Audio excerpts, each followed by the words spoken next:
ನಮಸ್ಕಾರ ವೀಕ್ಷಕರೇ. ಆಲೋಚನೆಗಳ ಮೂಲ ಮನಸ್ಸು ಅಂದರೆ ಏನು ಅನ್ನೋದನ್ನು ಈಗಾಗಲೇ ನಿಮಗೆ ಹಿಂದಿನ ವಿಡಿಯೋದಲ್ಲಿ ತಿಳಿಸಿದ್ದೀನಿ. ಮನಸ್ಸು ನೆನಪುಗಳ ರಾಶಿ. ನೆನಪುಗಳೇ ನಮ್ಮ ವ್ಯಕ್ತಿತ್ವದ ರೂಪವೇ ಅಹಂನ ಕೇಂದ್ರವೇ ನಾನು. ಈ ನಾನು ಜೀವಂತವಾಗಿರುವುದೇ ಆಲೋಚನೆಗಳಿಂದ. ಈ ಆಲೋಚನೆಗಳು ಅತಿಯಾದಾಗಲೇ ಸಮಸ್ಯೆ. ಅತಿಯಾದ ಆಲೋಚನೆಗಳು ಯಾಕೆ ಬರುತ್ತವೆ? ಅತಿಯಾದ ಆಲೋಚನೆಗಳಿಗೆ ಕಾರಣಗಳೇನು? ಅತಿಯಾದ ಆಲೋಚನೆಗಳಿಂದ ಆಗುವ ತೊಂದರೆಗಳು ಯಾವುವು? ಅತಿಯಾದ ಆಲೋಚನೆಗಳಿಗೆ ಪರಿಹಾರವೇನು? ಬನ್ನಿ, ಈ ಸಮಸ್ಯೆಯಿಂದ ದೂರವಾಗುವುದು ಹೇಗೆ ಪ್ರಾಕ್ಟಿಕಲ್ ಆಗಿ ತಿಳಿದುಕೊಳ್ಳೋಣ.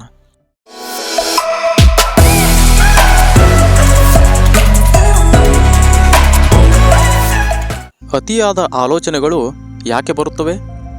ನಮ್ಮ ಹತ್ತಿರ ಏನಿದೆಯೋ ಅದರ ಬಗ್ಗೆ ಅತಿಯಾಗಿ ನಾವು ಆಲೋಚಿಸುವುದಿಲ್ಲ. ನೀವು ಆರೋಗ್ಯವಾಗಿದ್ದಾಗ ನಿಮ್ಮಲ್ಲಿ ಆರೋಗ್ಯದ ಬಗ್ಗೆ ಆಲೋಚನೆಗಳು ಬರುತ್ತವೆಯೇ? ಅದೇ ನಿಮಗೆ ಅನಾರೋಗ್ಯವಾದರೆ ಆರೋಗ್ಯದ ಬಗ್ಗೆ ಬಿಟ್ಟು ಬೇರೆ ಯಾವುದೇ ಯೋಚನೆಗಳೇ ಬರಲ್ಲ. ನೀರಡಿಕೆಯಾಗದ ಹೊರತು ನೀರಿನ ಬಗ್ಗೆ ನಿಮ್ಮಲ್ಲಿ ಯೋಚನೆಗಳು ಬರಲ್ಲ. ನೀರಡಿಕೆಯಾದಾಗ ನೀರಿನ ಬಗ್ಗೆ ಬಿಟ್ಟು ಬೇರೆ ಯಾವುದೇ ಆಲೋಚನೆಗಳು ನಿಮ್ಮಲ್ಲಿ ಬರಲ್ಲ. ಈ ಆಲೋಚನೆಗಳು ಅತಿಯಾದಂತೆ ಮನದಲ್ಲಿ ಹವಣಿಕೆ ಮತ್ತು ಭಯದ ಭಾವನೆಗಳು ಉತ್ಪತ್ತಿಯಾಗುತ್ತವೆ. ಕೆಲಸ ಕಳೆದುಕೊಳ್ಳುವ, ಪರೀಕ್ಷೆಯಲ್ಲಿ ಫೇಲ್ ಆಗುವ, ಹತ್ತಿರದವರ ಆಕಸ್ಮಿಕ ಸಾವನ್ನು ನೋಡಿದಾಗ ಆಲೋಚನೆಗಳ ಗತಿ ತೀವ್ರವಾಗುತ್ತದೆ. ಅತಿಯಾದ ಆಲೋಚನೆಗಳಿಗೆ ಕಾರಣಗಳೇನು? ಅತಿಯಾದ ಆಲೋಚನೆಗಳಿಗೆ ಹಲವು ಕಾರಣಗಳಿವೆ. ಆದರೆ ಎಲ್ಲಕ್ಕಿಂತ ಪ್ರಮುಖ ಕಾರಣ ಮಾತ್ರ ಒಂದೇ, ಅದು ನಾನು.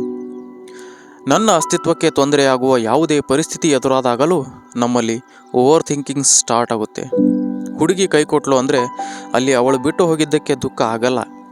ಅವಳ ಬಗ್ಗೆ ನಮ್ಮ ಮೈಂಡ್ನಲ್ಲಿ ಇರೋ ಒಪಿನಿಯನ್, ಎಕ್ಸ್ಪೆಕ್ಟೇಷನ್ಸ್, ಎಕ್ಸ್ಪೀರಿಯನ್ಸ್, ಮೆಮೊರೀಸ್ಗಳು ಕಳೆದು ಹೋಗುವ ಭಯದಿಂದ ಅತಿಯಾದ ಆಲೋಚನೆಗಳು ಬರಲು ಪ್ರಾರಂಭಿಸುತ್ತವೆ.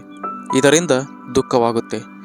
ನಮ್ಮ ಅಹಂಗೆ ಪೆಟ್ಟು ಬೀಳುವ ಸಂದರ್ಭಗಳು ಎದುರಾದಾಗಲೆಲ್ಲ ನಮ್ಮಲ್ಲಿ ಅತಿಯಾದ ಆಲೋಚನೆಗಳು ಬರುತ್ತವೆ. ಇದರಿಂದ ನಮ್ಮ ಮಾನಸಿಕ ಆರೋಗ್ಯ ಹದಗೆಡುತ್ತದೆ. ಅತಿಯಾದ ಆಲೋಚನೆಗಳಿಂದ ಆಗುವ ತೊಂದರೆಗಳು ಯಾವುವು? ಭಯ ಹುಟ್ಟಿಸುವ ಎಲ್ಲ ಸಂಗತಿಗಳು ನಮ್ಮನ್ನು ಅತಿಯಾಗಿ ಆಲೋಚಿಸುವಂತೆ ಮಾಡುತ್ತವೆ. ಉದಾಹರಣೆಗೆ, ನಾವು ಮಾಡುವ ತಪ್ಪಾದ ಊಹೆಗಳಿಂದ, ರಿಯಾಲಿಟಿಗೆ ವಿರುದ್ಧವಾದ ನಮ್ಮ ನಿರ್ಧಾರಗಳಿಂದ ಅತಿಯಾದ ಆಲೋಚನೆಗಳು ಬರುತ್ತವೆ. ಅತಿಯಾಗಿ ಆಲೋಚನೆ ಮಾಡುವುದರಿಂದ ನಮ್ಮ ಮೆದುಳಿನ ಮೇಲೆ ಒತ್ತಡ ಹೆಚ್ಚಾಗುತ್ತದೆ. ಇದರಿಂದ ಭಯ, ಕೋಪದಂತಹ ನಕಾರಾತ್ಮಕ ಭಾವನೆಗಳು ಹೆಚ್ಚಾಗುತ್ತವೆ. ದೇಹದಲ್ಲಿ ಸ್ರವಿಸುವ ರಸಗ್ರಂಥಿಗಳಲ್ಲಿ ವ್ಯತ್ಯಾಸ ಉಂಟಾಗಿ ದೈಹಿಕವಾಗಿ ಅನಾರೋಗ್ಯಕ್ಕೆ ತುತ್ತಾಗುತ್ತೇವೆ. ಅತಿಯಾದ ಆಲೋಚನೆಗಳಿಗೆ ಪರಿಹಾರವೇನು? ಭವಿಷ್ಯದ ಬಗೆಗಿನ ಚಿಂತೆಗಳು, ಭೂತಕಾಲದ ಕಹಿ ನೆನಪುಗಳು, ಇರುವುದನ್ನು ಕಳೆದುಕೊಳ್ಳುವ, ಇಲ್ಲದಿರುವುದು ಸಿಗದೇ ಇರುವಾಗ, ಬಯಸಿದಂತೆ ನಡೆಯದೇ ಹೋದಾಗ, ನಮ್ಮ ವ್ಯಕ್ತಿತ್ವಕ್ಕೆ ತೊಂದರೆಯಾಗುವಾಗ, ಹೀಗೆ ಈ ಎಲ್ಲ ಸಿಚುವೇಶನ್ಗಳಲ್ಲೂ ನಾವು ಓವರ್ ಥಿಂಕ್ ಮಾಡ್ತೀವಿ. ಓವರ್ ಥಿಂಕ್ ಕೆಟ್ಟದ್ದಲ್ಲ. ನಾವು ಯಾವ ವಿಷಯವನ್ನು ಆಯ್ಕೆ ಮಾಡಿಕೊಂಡು ಅದರ ಕುರಿತು ಯೋಚಿಸ್ತಾ ಇದ್ದೀವಿ ಅನ್ನೋದು ಮುಖ್ಯ. ಉದಾಹರಣೆಗೆ, ತಂದೆ ತಾಯಿಗಳು ಮಕ್ಕಳ ಭವಿಷ್ಯದ ಕುರಿತು ಅತಿಯಾಗಿ ಯೋಚಿಸುತ್ತಾರೆ. ಇದರಿಂದ ಮಕ್ಕಳು ಒಳ್ಳೆಯ ಎಜುಕೇಷನ್ ಪಡ್ಕೊಂಡು ಒಂದೊಳ್ಳೆ ಜಾಬ್ ಪಡೆಯಲು ಸಹಾಯವಾಗುತ್ತದೆ. ಆದರೆ ಅದೇ ತಂದೆ ತಾಯಿಗಳು ರಿಯಾಲಿಟಿಯನ್ನು ಅರ್ಥ ಮಾಡಿಕೊಳ್ಳದೆ ನಮ್ಮ ಎಕ್ಸ್ಪೆಕ್ಟೇಷನ್ಗಳನ್ನು ಪೂರೈಸುವಂತೆ ಮಕ್ಕಳ ಮೇಲೆ ಒತ್ತಡ ಹಾಕಿದರೆ ತಂದೆ ತಾಯಿಗಳ ಈ ನಿರ್ಧಾರದಿಂದ ಮಕ್ಕಳು ಓವರ್ ಥಿಂಕ್ ಝೋನ್ಗೆ ಎಂಟರ್ ಆಗ್ತಾರೆ.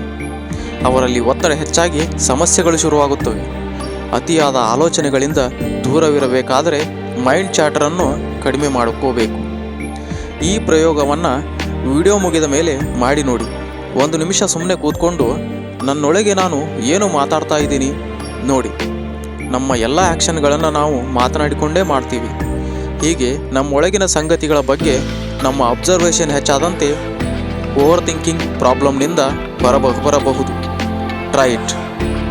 ಈ ವಿಡಿಯೋ ನಿಮಗೆ ಇಷ್ಟವಾಗಿದೆ ಎಂದು ಭಾವಿಸುತ್ತೇನೆ. ಮುಂದಿನ ವಿಡಿಯೋದಲ್ಲಿ ಮತ್ತೊಂದು ಹೊಸ ವಿಷಯದೊಂದಿಗೆ ನಿಮ್ಮನ್ನು ಭೇಟಿ ಮಾಡ್ತೀನಿ.